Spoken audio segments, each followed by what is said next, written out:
Ngaturaken sugeng enjing lan salam tentrem rahayu kagem para sedherek sedaya pinanggih wonten ing dinten Jemuah 12 Maret.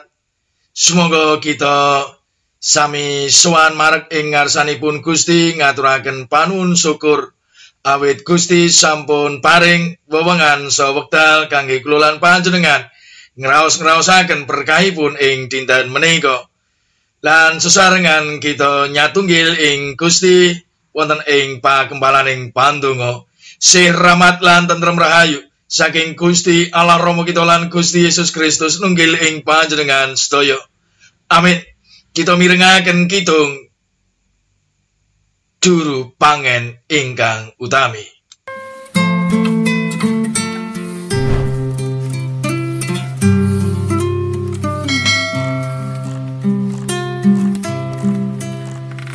Gusti Yesus pangen mami juru pangen kang utami kula mendo kagunganyo denyo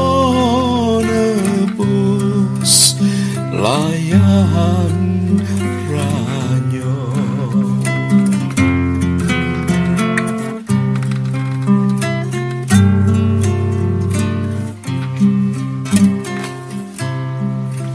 Gusti pangen ingkang sampun ngetohaken nyawa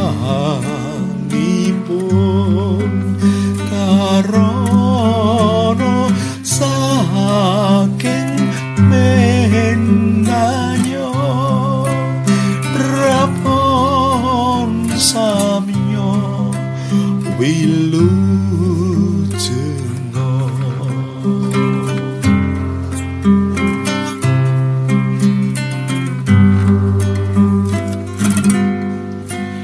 Gusti Yesus tatan pandung mringsadengah mendahanipun mirsa nawa lan cacanyo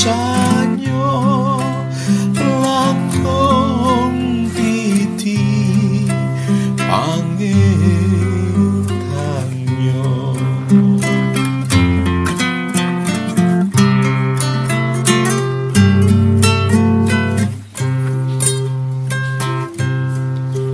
Gusti trimati menganyo sinungan sabetaira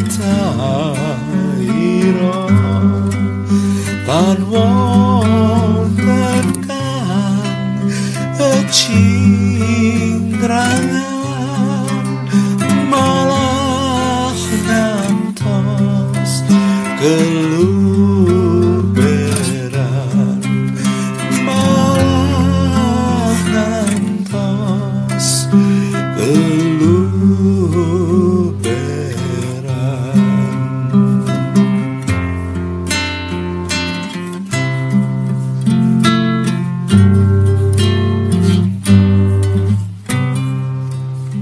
Para sedherek ingkang dipun tresnani, pamaos ing kitab suci injing menika saking Injil Lukas 18 ayat 28 dumugi 30 ingkang mekaten. Petrus munjuk, "Kawula menika sampun sami nilar sedaya keadaan kawula, lajeng nderek patuko." Pangandikane Gusti Yesus, "Aku pitutur marang kowe, satemene saben wong kang merga saka kratoning Allah ninggal omahe, bojone utawa sedulure, wong tuane utawa anak-anake, iku bakal tampa piwales, tikel matikel ing jaman saiki uga, lan ing jaman kang bakal kelakon bakal tampa urip langgeng. Rahayu kula lan panjenengan ingkang mirengaken sabda Gusti lan saged ngestakaken. Amin. Jejer pamedharing sabda injing menika derek Gusti kanthi wetah. Rumaos paling hebat, paling unggul, paling roso, paling pinter lan sapanunggalanipun asring wonten ing diri pribadi kita menungso. Sinten kemawon ingkang gadhahi raos kados mekaten ngatingalaken raos gumungkungipun. Kados-kados boten wonten tiyang sanes ingkang anggadhahi kaunggulan, kaluwihan. Menika boten namung ing bab kajasmanen, ing bab karohanen kemawon tasih kita panggih tiyang Kristen ingkang dawah ing watek gumunggung mliginipun bab derek Gusti Yesus. Tasih wonten ing gesang tetunggilan ing sabeting pasamuan wontenipun tiyang ingkang gumunggung sombong rohani ingkang tegesipun rumaos paling bener, paling suci, paling sae piyambak. Sinten kemawon saged dawah ing watek gumunggung lan ngunggulaken dirinipun piyambak ugi ing babagan anggenipun derek Gusti Yesus. Ing waosan menika Petrus salah satunggaling sakapatipun Gusti Yesus dawah ing watek sombong lan ngunggulaken dirinipun piyambak. Petrus munjuk, kawula menika sampun sami nilar sedaya keadaan kawula lajeng derek paduka. Saking menapa ingkang dipun aturaken katingalipun endah lan sae. Lan Petrus saestu mboten tahan ngunggulaken katresnanipun dumateng Gusti Yesus. Kados-kados namung piyambakipun ingkang langkung tresna lan sampun nilaraken sedaya perkawis. Menapa saestu Petrus menika sampun wetah nderek Gusti? Nyatanipun boten.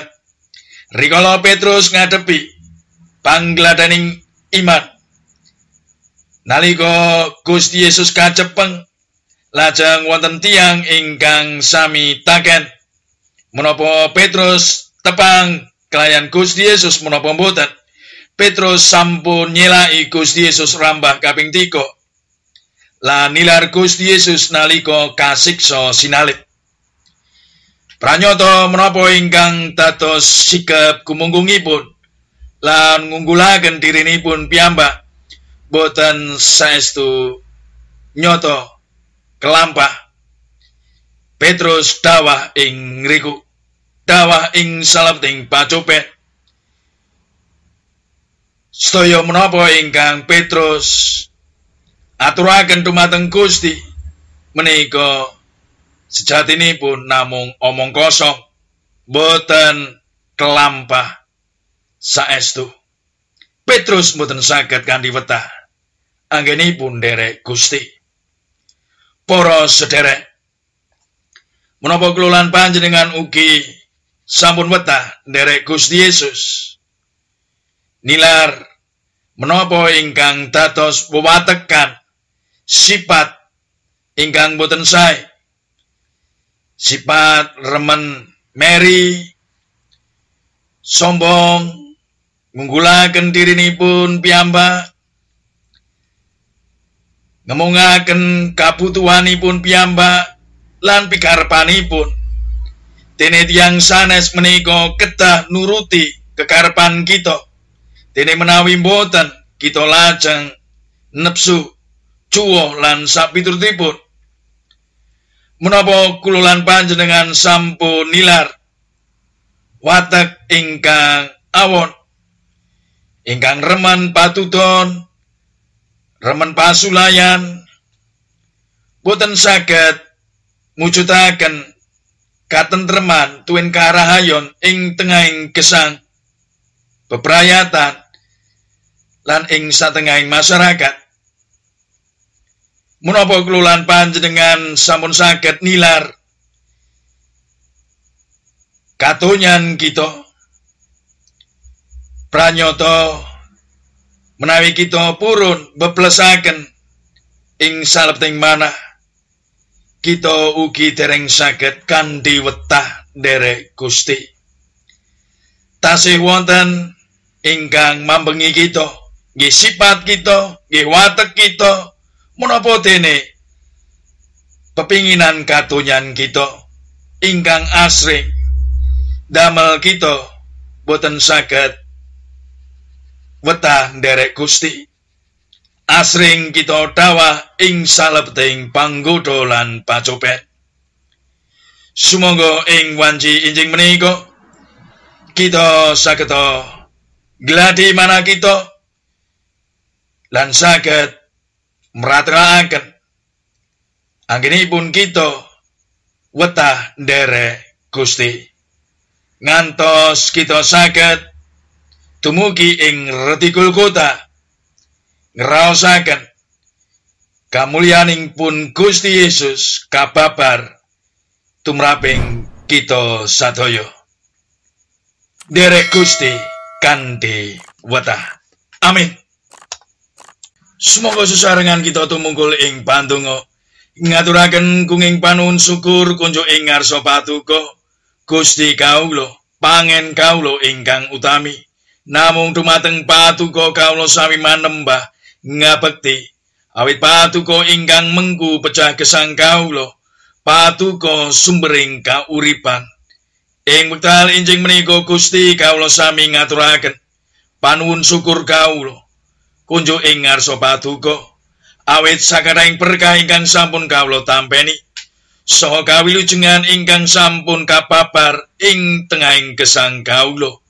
Gusti kawula masrahaken wetah gesang tuwin pagesangan kawula kadadosna minangka panderek patuko ingkang suci lan kanthi wetah derek patuko ing saklaminipun kanthi mekaten kawula saged dados pribadi ingkang sae ingkang wicaksana lan temtunipun pribadi ingkang saestu damel renaning kalih patuko. Kanthi mekaten gesang kawula saestu sami ngluhuraken asma patuko ing tengahing brayat pasamuan menapa dene ing masyarakat.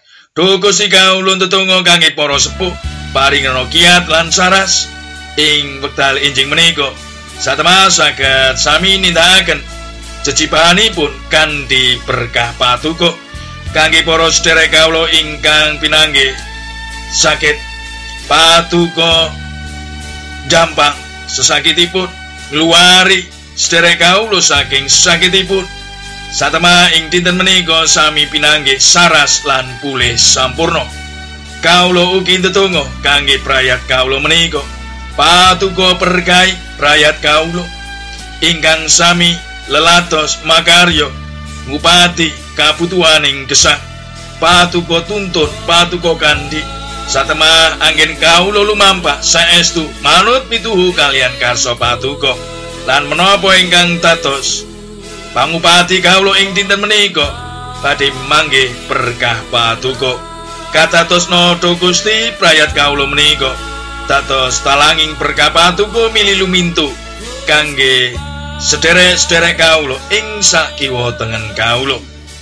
Mekaten Duh Gusti ingin kawula sami tetungga lan ngaturaken panuwun kawula nglenggono kathah dosa ingkang kawula lampahi patuko kepareng paring pangapura. Sawetahipun gesang tuwin pagesangan kawula aturaken dumateng patuko kadadosna pisungsung ingkang anggondo arum ing dambar patuko ingkang suci. Wonten ing asma patuko dalem Gusti kawula Yesus Kristus kawula sampun tetungga. Amin. Sugeng nindakaken ayan ing dinten menika.